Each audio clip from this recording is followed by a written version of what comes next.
So ayun mga par, kamusta kayong lahat mga par? So andito ako ngayon sa Gunjam Station mga par, no? So papakita ko sa inyo mga par pag pumunta ako dati doon sa Guangzhou, mamamalingke. So yung time na yun mga par, hindi pa ganoon ka-stricto yung mga pulis dito mga par. So pwede pa akong magdala ng motor hanggang dito. Tapos sasakay na lang ako ng train papuntang Guangzhou pag namamalingke ako. So yan mga par, daming mga motor mga par. So yan, siguro yung mga may-ari dito itong mga motor mga par is malapit lang dito sa station. Kaya okay lang. Ako kasi medyo malayo mga par, so mahirap na pag natsambahan tayo ng mga pulis. No? So makapag-penalty tayo. So ayan mga par, no. Yan, papakita ko lang sa inyo yung station. No, para doon sa mga kababayan natin na gustong-gusto talaga makapunta doon sa South Korea, at least makikita man lang nila kung ano yung itsura, lalo-lalo na sa mga bago, no. Yan mo. Napaka-init ngayon dito sa South Korea mga par. Grabe. So yun lang mga par. No, so sa lahat ng mga kababayan natin na gusto talagang mag South Korea, so isa lang talaga ang paraan mga par, no. Mag-aral lang talaga kayo ng mabuti. Tapos ipasa nyo yung exam. So balang araw mga par, no, isa na din kayo sa makapasok dun sa mga Korean restaurant, mga mall dito sa South Korea, mga building dito sa South Korea mga par.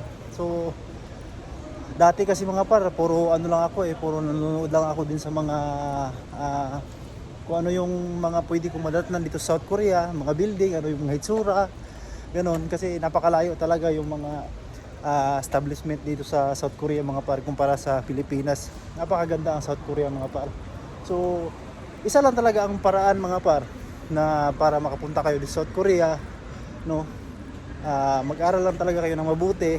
Tapos yun, ipasa nyo yung exam, mga medical. Yun lang. Pag naipasa nyo ng mga par, napaka luwag na sa pakiramdam, no, na yung mga pinapangarap nyo na makapunta sa South Korea matutupad nyo rin, no. So may ibang paraan naman mga par na makapunta sa South Korea, which is hindi namin yan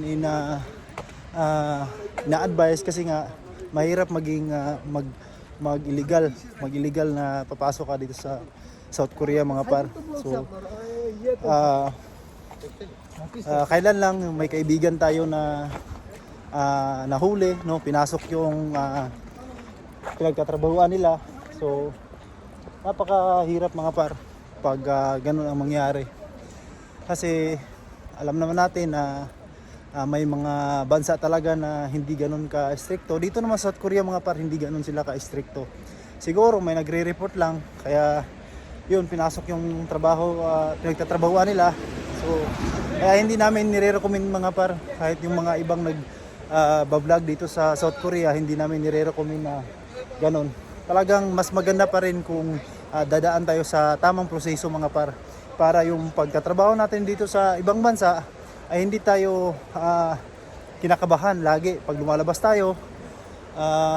Hindi tayo nag-iisip na baka may dadampot sa'yo.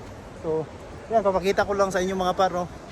Napakalaking ilog dito sa Guangzhou mga par, napakalapad. Yan, buhay na buhay yung mga dito sa Korea mga par. Bawal maghuli ng mga ibon dito mga par. So tayo yung mga ibon dito mga par. Ayan lang, kalat-kalat lang sila. Hindi nyo na makakita pero andun mga par. Yan. Napakalapad ng ilog mga par. So yun lang mga par, no. Lagi kong sinasabi mga par na mag-aral lang talaga kayo ng mabuti. Ganun talaga. Alam ko mahirap mga par, pero huwag nyo lang ilagay sa isip nyo mga par na laging mahirap, no. Kasi ganun naman talaga pag nangangarap ka ng malaki, dadaan ka rin talaga sa parte na mahirap. Pero once na malampasan mo na yan mga par, sigurado makukuha mo na yung gusto mo mga par. Highway ng dito lang sa amin mga par, banda. Yan. Mga building, tatakas ang mga building, mga restaurant, mga building. Puro nakahanggok yan mga par. So kailangan nyo talagang mag-aral kasi gamit na gamit yan. Lalo na pagka may mga kailangan kayong puntahan, may bibilhin kayo.